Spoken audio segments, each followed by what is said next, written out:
kesempatan kali ini kita akan membahas mengenai cara mengatasi pencemaran tanah akibat sampah plastik.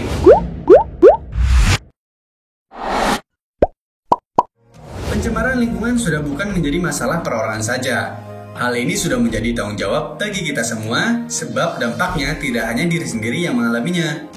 Salah satu pencemaran lingkungan yang perlu diketahui yaitu pencemaran tanah. Salah satu penyebab terjadinya pencemaran tanah yaitu adanya sampah plastik. Kita sadar jika plastik tidak dapat terpisahkan dari kehidupan manusia. Plastik dipilih sebagai komponen yang mudah dibuat, ringan, tahan lama, dan terjangkau. Namun seiring berjalannya waktu, sampah plastik sudah menjadi ancaman tersendiri bagi lingkungan. Sampah plastik yang masuk ke dalam golongan sampah anorganik membutuhkan waktu sekitar 50-100 tahun untuk dapat terurai.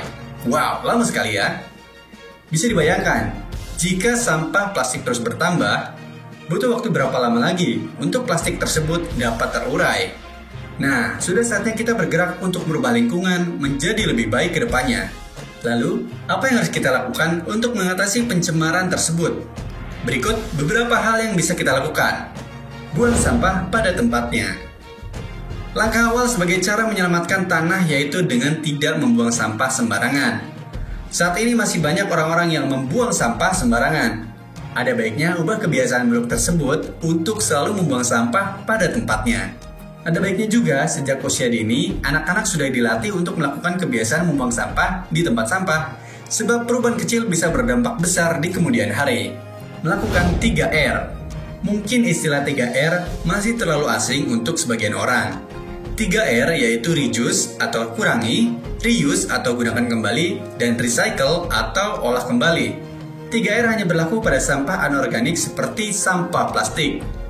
Bagi beberapa orang, ada yang memanfaatkan sampah plastik seperti plastik pembungkus makanan untuk diubah menjadi barang bernilai jual. Mereka mengubah sampah plastik menjadi barang kerajinan atau melakukan daur ulang sampah plastik menjadi bahan campuran aspal. Selalu membawa tempat makan dan minum dari rumah. Mungkin bagi sebagian orang malas untuk melakukan hal ini. Seperti contoh membawa botol minum ketika bepergian, dan banyak orang lebih memilih untuk membeli air minum kemasan untuk kemudian membuang tempatnya ketika sudah dalam keadaan kosong. Bisa dibayangkan, jika semua orang melakukan hal yang sama, berapa banyak botol plastik bekas yang terbuang setiap harinya. Dengan membawa botol minum sendiri, sudah menjadi langkah kecil menyelamatkan tanah dari sampah plastik. Begitu pula yang terjadi ketika membeli makanan. Bisa dihitung berapa banyak sampah plastik yang dibawa ke dalam rumah saat membeli makanan ketika tidak menggunakan wadah atau tempat khusus makanan. Tidak ada salahnya kan untuk menggunakan wadah yang dibawa dari rumah ketika ingin membungkus makanan. Jadi kita bisa meminimalisir penggunaan sampah plastik guna mengurangi pencemaran lingkungan. Gunakan kantong belanja sendiri. Saat kita berbelanja di pusat perbelanjaan ataupun warung dekat rumah, sudah tentu barang yang kita beli akan dibungkus di dalam kantong plastik.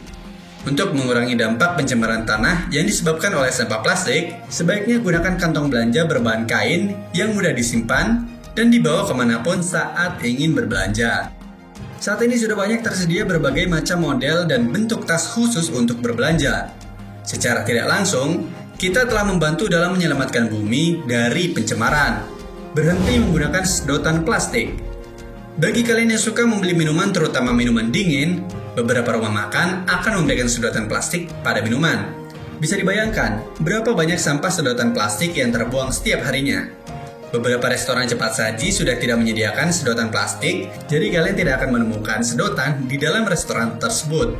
Namun jika kalian ingin tetap minum menggunakan sedotan, saat ini sudah tersedia sedotan yang berbahan dasar stainless steel yang bisa digunakan berkali-kali dan dapat dicuci. Simpan bahan makanan di dalam sebuah kotak penyimpanan khusus. Dalam menyimpan bahan makanan seperti sayuran, ikan, daging, dan lain sebagainya, sebaiknya masukkan ke dalam sebuah kotak kedap udara sebelum dimasukkan ke dalam lemari pendingin. Selain terlihat terapi, hal ini juga telah mengurangi penggunaan kantong plastik untuk membungkus bahan-bahan tersebut. Saat ini sudah banyak tersedia berbagai macam bentuk tempat khusus menyimpan makanan yang ramah lingkungan dan